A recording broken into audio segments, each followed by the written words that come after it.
Bom, continuando aqui com o nosso estudo, né? Nas páginas 8 a 13 do livro 10, vamos ter a nossa aula para o terceiro ano do ensino médio de Física sobre processos de eletrização. Nós vimos na aula passada que até o final do século XIX, mais ou menos, as pessoas acreditavam que havia um fluido elétrico que seria transmitido entre os corpos. Né? Essa foi uma ideia, né? Uma hipótese proposta por Benjamin Franklin e perdurou até mais ou menos essa época. A ideia era que corpos que tinham excesso de fluido elétrico iriam transmitir fluido para os que tinham falta de fluido elétrico. Então, essa era a ideia. Até que, em 1897, o físico inglês J.J. Thomson, fazendo alguns experimentos com raios catódicos, descobriu o elétron. Então, os experimentos dele nós vamos ainda estudar mais aprofundadamente daqui a algumas aulas, mas, né, apenas para deixar registrado aqui, o experimento que fez com que a gente descobrisse características dos elétrons foi esse que ele fez nessa época, e a partir de então a gente passou a entender a eletricidade como sendo elétrons que são trocados entre os corpos. Então, corpos que recebem elétrons acabam ficando com carga negativa, aqueles que perdem os elétrons ficam com carga positiva. E quando a quantidade de elétrons e prótons é igual dentro do mesmo corpo, o corpo está neutro. Então, foi isso que nós terminamos, né, na nossa última aula de falar. Agora, né, na aula de hoje, a gente vai estudar quais são os processos que permitem, né, um corpo ficar eletrizado. Então, são chamados processos de eletrização, pode ocorrer por atrito, por contato e por indução. Então, vamos ver aqui qual é, né, como que acontece o processo de eletrização por atrito. Para esse processo dar certo, é necessário que você tenha materiais diferentes sendo atritados. Então, na imagem que eu coloquei aqui como exemplo, a gente teria um pedaço de vidro e um pedaço de lã. E aí, né, inicialmente, tanto o vidro quanto a lã estariam neutros. Após o atrito, o pedaço de vidro perdeu elétrons, ficou com carga positiva, e o pedacinho de lã recebeu elétrons e ficou com carga negativa. Então, a gente observa que, inicialmente, ambos estavam neutros, após o atrito, ambos estão eletrizados, com uma quantidade de carga igual, porém com sinal trocado, né? O que perdeu os elétrons ficou positivo, o que recebeu ficou negativo. Agora, a gente tem aqui uma tabela que se chama série triboelétrica e ela é uma lista de substâncias, né, de materiais, e essa lista é organizada de tal forma que aqueles materiais que estão mais no alto, eles têm mais facilidade de perder elétrons, então, portanto, eles têm mais facilidade de ficarem positivos. Os materiais mais do final da lista têm muita dificuldade de perder elétrons. Eles, na verdade, eles têm mais facilidade de receber os elétrons. E, portanto, a tendência desses objetos, né, desses materiais, é que ficarem negativos. Quando a gente faz o atrito entre dois deles, aquele que tem mais facilidade de ficar com os elétrons é que vai ficar mais negativo, né? E o que tem mais facilidade de perder é que vai ficar mais positivo. No caso do exemplo que nós demos, que era o vidro sendo atritado com um pedacinho de lã, como a lã tem mais facilidade para ficar negativa, ela arrancou elétrons do vidro, o vidro então ficou positivo, com excesso de prótons, e a lã ficou negativa, com excesso de elétrons. Tá bem? Sempre é necessário que os materiais sejam diferentes, de forma que um seja mais forte que o outro. Ou, né, usando o termo mais correto, mais específico, o que é mais forte é aquele que tem uma maior afinidade eletrônica, que ele consegue conservar mais os elétrons dele. Então, esse daí é o que vai ficar negativo e o que é menos forte vai ficar positivo.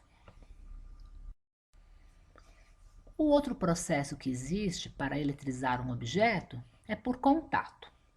Para que a gente consiga fazer a eletrização por contato, é necessário que um dos objetos já esteja eletrizado e o outro, então, esteja neutro.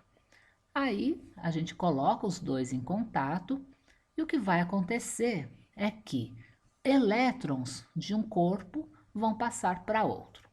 Então, observando o objeto A, ele tinha carga positiva. Isso significa que ele estava com excesso de prótons, ou seja, estava com falta de elétrons.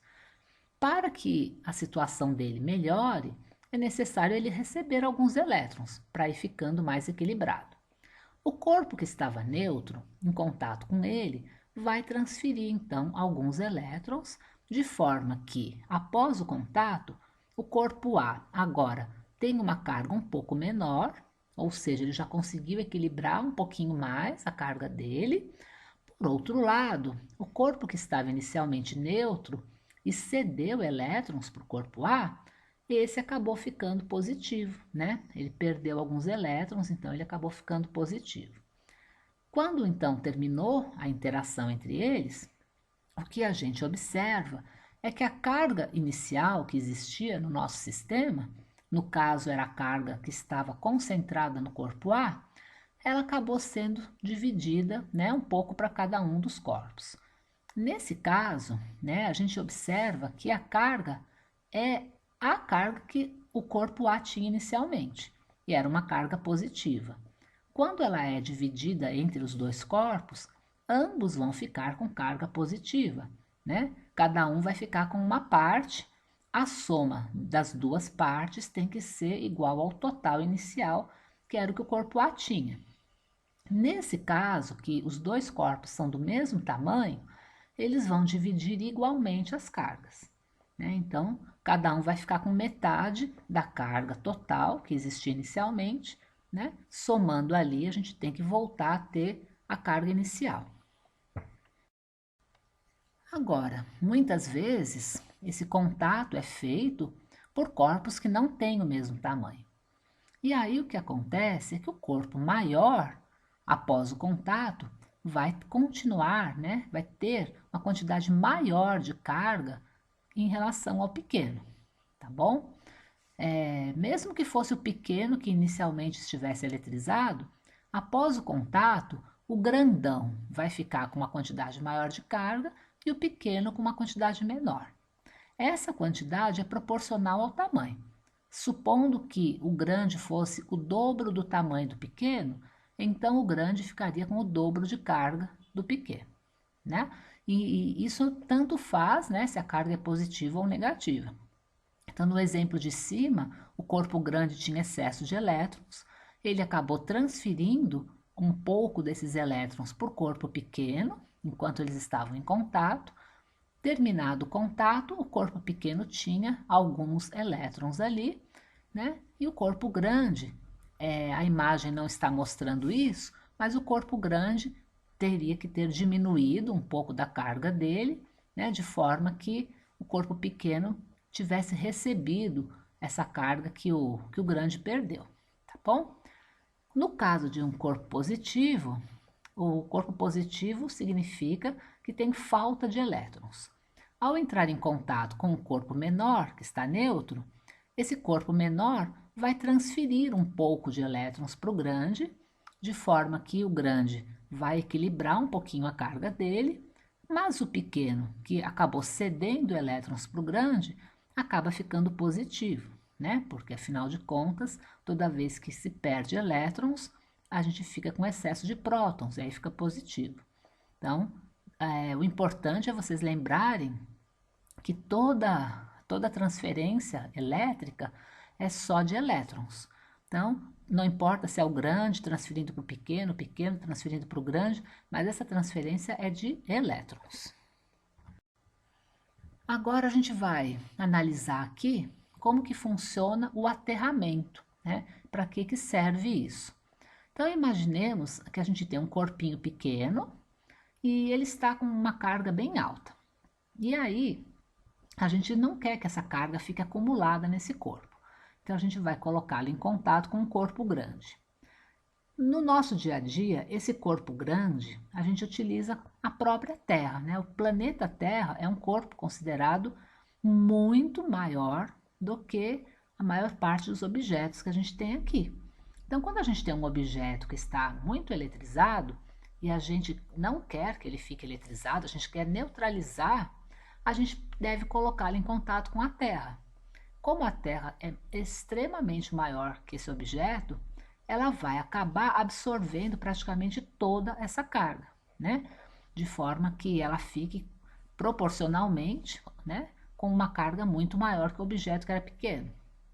E é assim que a gente consegue diminuir a carga dos objetos e neutralizar, né? Então, esse processo é chamado de aterramento, que significa ligar o objeto à Terra e permitir que haja a troca de elétrons entre eles. Aqui à direita, a gente tem um esquema mostrando então um fio, né, que sai da tomada e é colocado no solo para que tenha esse contato com a terra. E se houver algum acúmulo de carga elétrica nessa tomada, esse acúmulo imediatamente vai ser transferido para a terra, de forma que a tomada vai se manter neutra. Aí surgiu aqui uma pergunta com relação ao sal grosso que está marcado aqui na imagem, né? Qual seria a utilidade, para que se utilizaria o sal grosso aí? Então, fazendo uma pesquisa, eu descobri o seguinte, que algumas pessoas colocam sal grosso porque o sal, em contato com a umidade do solo, faz com que acabe aparecendo uma quantidade de íons ali que facilita a transmissão de elétrons entre o fio, né, ali o prego que está em contato com o solo. Então, vamos supor que a tomada estivesse com excesso de elétrons, esses elétrons iriam ser transferidos mais rapidamente para o solo por conta desse sal aí com a umidade formando íons. Mas isso não é um procedimento muito bom, né? É costume algumas pessoas fazerem, mas não é o ideal, né? O ideal é que se você quer realmente melhorar o aterramento, você pode colocar mais hastes, né? Por que que não é bom colocar o sal? Porque ele pode acabar corroendo, né, o cobre. E aí, com o tempo, você vai ter que trocar, né? Trocar o material todo que está ali em contato com o sal. E além disso, o sal ali no solo não vai fazer bem, né, para as plantas que estão ali na região. Então, assim, é um procedimento que pode ser feito, mas o ideal é que a gente só faça se realmente não tiver outra maneira de melhorar o aterramento. Senão, o ideal é realmente não fazer. Agora, a gente vai passando para o segundo processo de, segundo não, desculpa, o terceiro processo de eletrização, que é por indução. Então, esse processo a gente vai ver que é mais complicado, ele tem mais etapas, né? Os outros dois eram bem simples, mas a indução a gente vai ver que a gente precisa fazer várias coisas. Então, como que começa esse processo? Inicialmente, a gente precisa ter um corpo que esteja eletrizado e outro que esteja neutro. Então, o começo é igual que seria a eletrização por contato. É necessário que um corpo já esteja eletrizado para a gente poder fazer a eletrização por indução. Depois, numa segunda etapa, você vai aproximar, não pode ter contato, é apenas aproximar o corpo que já está eletrizado daquele que está neutro. Quando você aproxima, o que você vai observar no corpo neutro é uma separação de cargas. Então, vamos supor, né, igual é mostrado aqui no desenho, que o corpo A esteja com falta de elétrons, então ele esteja positivo. Como o corpo B está neutro, os elétrons do corpo B vão se sentir atraídos pelo corpo A que tem excesso de prótons. Então, eles vão ficar, né, localizados na parte do objeto que está mais próxima ali do corpo A. Os prótons do material do corpo B já vão ficar do outro lado, né, porque eles se sentem repelidos pelos prótons em excesso do corpo A. Então, ao aproximar o corpo neutro do corpo que está eletrizado, a gente vai observar essa separação de cargas. Depois, né, a terceira etapa do processo, a gente deve fazer o seguinte: ligar o corpo que está neutro até a Terra, né? Fazer o aterramento do corpo que está neutro. Por quê? Né? Porque olha só o que vai acontecer. A Terra, em contato com esse lado do corpo que está com os prótons acumulados, vai tentar equilibrar. E o que ela vai fazer? Ela vai tentar mandar elétrons para o corpo B, pensando, né? Quer dizer, não que ela pense, né? Mas assim, com a ideia de equilibrar. E ao fazer isso, na verdade, ela está mandando para o corpo B uma quantidade de elétrons a mais, né? Então, o corpo B vai receber elétrons da Terra e vai ficar com uma quantidade de elétrons aí maior do que deveria. Aí, a última etapa, a gente corta esse fio, né? Desaterra e depois que fez isso, separa os corpos. A hora que a gente separa, o que vai acontecer? No corpo B, os elétrons vão voltar a se misturar ali com os prótons. E o que acontece é que agora tem elétrons sobrando, né? Porque a Terra tinha mandado elétrons para tentar equilibrar o que parecia que era um excesso de prótons, né? Só que, na verdade, não era um excesso de prótons que havia no corpo B. Os prótons apenas estavam separados dos elétrons. Os elétrons estavam do lado esquerdo, os prótons tinham ido para o lado direito. A Terra, tentando equilibrar o que seria um excesso de prótons, acabou enviando uma quantidade de elétrons que ficou a mais.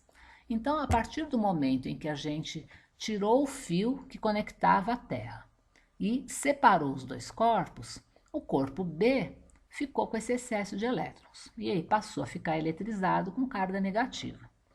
Então, conclusão da história: o corpo A continuou eletrizado do jeito que ele estava, né? Desde o começo, a quantidade de carga dele não mudou, ele continua com a carga positiva que ele tinha inicialmente. O corpo que originalmente estava neutro acabou recebendo elétrons da Terra e ficou eletrizado negativamente. A quantidade de elétrons que ele recebe é exatamente a quantidade de prótons que estava ali do lado esquerdo, né? Desculpe, do lado direito.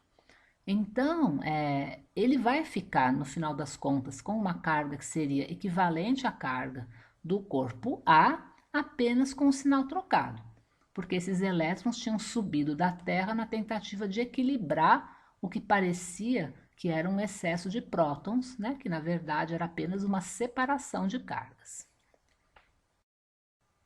Então, em resumo, né, esses três processos ocorrem da seguinte forma: a eletrização por atrito, a gente vai ter inicialmente os dois corpos neutros e, após o atrito, ambos carregados com quantidade de carga igual, porém com sinal trocado, porque a quantidade de carga que o corpo A perde é exatamente a quantidade que o B recebe, né? A quantidade de elétrons, né? É a que o B recebe, portanto, um vai ficar positivo, porque perdeu os elétrons, e o outro negativo, porque recebeu os elétrons. No caso da eletrização por contato, inicialmente precisamos ter um corpo eletrizado e outro neutro, né? Após o contato, essa carga vai se dividir entre eles. Se eles forem do mesmo tamanho, cada um vai ficar com metade da carga. Se forem tamanhos diferentes, a divisão vai ser proporcional ao tamanho. Por fim, a eletrização por indução, a gente vai ter um corpo inicialmente carregado, o outro neutro. Eles não vão ter contato, mas após a indução, o corpo inicialmente eletrizado continua com a mesma carga e o corpo que inicialmente estava neutro vai adquirir uma carga igual, porém com sinal trocado. Uma aplicação da eletrização por indução é o eletroscópio, né? Então, como que funciona o eletroscópio?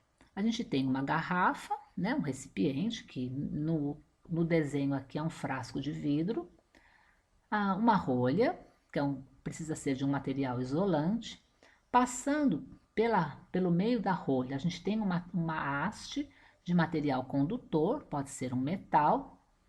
Na pontinha da haste, que fica para fora da garrafinha, a gente tem uma esfera de material condutor, pode ser uma bolinha de papel alumínio, por exemplo.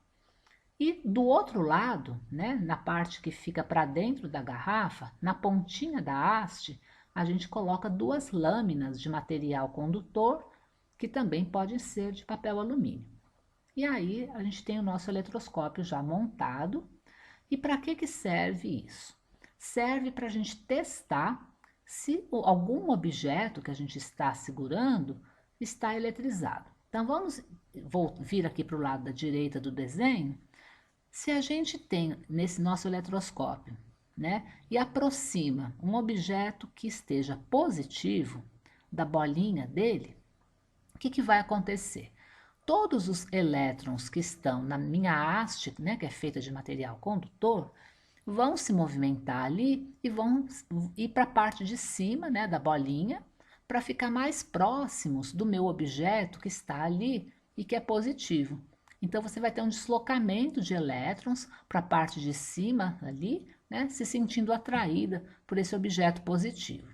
Quando esses elétrons se movem lá para cima, a parte de baixo, onde estava ali as folhinhas de papel alumínio, vai ficar com falta de elétrons. Então elas vão ficar positivas. Aí, por uma questão de repulsão de cargas elétricas, elas vão se afastar. Então, no nosso dia a dia, quando a gente aproxima, né, um objeto ali do nosso eletroscópio, naturalmente que nós não vamos estar enxergando as cargas, né? Então a gente a única coisa que a gente vai observar ali é as duas folhinhas de baixo se afastando. Então toda vez que elas se afastam é porque a carga que estava ali embaixo se movimentou, né, em função da carga que o objeto que a gente aproximou tinha. Então, se esse objeto era um objeto positivo, os elétrons se movimentaram lá para cima, as duas folhinhas ficaram com falta de elétrons e acabaram uma repelindo a outra. E se fosse o contrário, né? E se a gente estivesse agora aproximando do nosso eletroscópio um objeto negativo? Então, o objeto chega lá, né? O que vai acontecer? Os elétrons que estão ali na parte de cima do meu eletroscópio vão se sentir repelidos por esse objeto que é negativo. Então, eles vão se movimentar lá para baixo e a parte de cima do eletroscópio vai ficar com falta de elétrons. Como os elétrons todos se deslocaram, não todos, né, mas uma boa parte deles se deslocou lá para baixo, eles acabaram fazendo com que as duas folhinhas ficassem negativas. E aí as duas folhinhas também, né, vão ficar se sentindo repelidas e vão movimentar. Então, todas as vezes que a gente observar no nosso eletroscópio esse movimento das folhas de alumínio, né, se repelindo, é porque nós aproximamos dele um objeto que estava eletrizado.